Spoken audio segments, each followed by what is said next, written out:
as its name indicate, addition, right? So unsaturated hydrocarbons always show addition reaction. Unsaturated hydrocarbons are those carbons which contain double covalent bonds or triple covalent bonds, right? So these hydrocarbons add hydrogen in presence of palladium catalyst or nickel catalyst to give saturated hydrocarbons.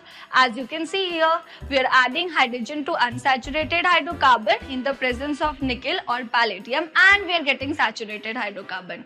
What's the catalyst here? Catalysts are those substances which affect the rate of the reaction. They can increase the rate of the reaction, they can decrease the rate of the reaction also. It's just that themselves are not participating, okay? So those catalysts which increases the rate of the reaction, they are considered positive catalyst, and those catalysts which decreases the rate of reaction, they are considered negative catalyst, okay? So palladium or nickel catalyst causes the reaction to occur at a different rate without affecting the actual reaction. They themselves are not participating in the reaction, they are just affecting the rate of the reaction. Okay, so hydrogen is added to unsaturated hydrocarbon, and that's how we get the saturated hydrocarbon. So this is addition reaction, hydrogen is being added, but because we are adding hydrogen, so I can say this is hydrogenation reaction also, right? So here you see, this is unsaturated hydrocarbon, this is ethene. We have double bond. In the presence of nickel catalyst, we are adding hydrogen to it. Here, in the place of double bond, now we are getting single bond. So all the single bonds are there in ethane. So we have got saturated hydrocarbon from unsaturated one. Okay, so this reaction is addition reaction, or I can say this is hydrogenation reaction. Alright, so the reaction in which an unsaturated hydrocarbon combines with another substance like hydrogen, bromine, chlorine to give single product. That's our addition reaction. And the process of addition of hydrogen to an unsaturated hydrocarbon to obtain a saturated hydrocarbon, that's called hydrogenation, right? So addition with any substance like hydrogen, chlorine, fluorine, that is addition reaction.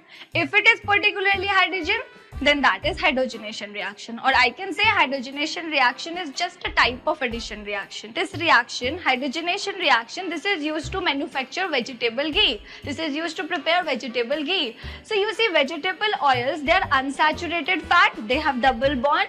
We add hydrogen to them in the presence of nickel catalyst, and that's how we are getting saturated fat, that is our vegetable ghee. So hydrogenation reaction is very important. It's used to prepare vegetable ghee from vegetable oil. Okay, this reaction is very important. Fine.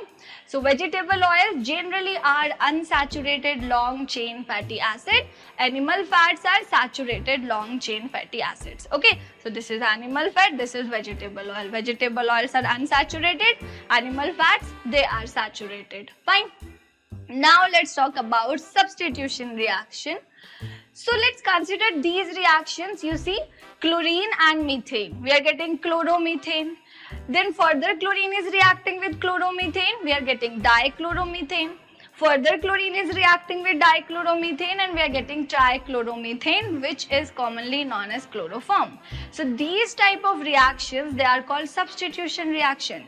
Because if you notice, chlorine is substituting hydrogen from methane. Here chlorine is substituting hydrogen from chloromethane. Here chlorine is substituting hydrogen from dichloromethane, right?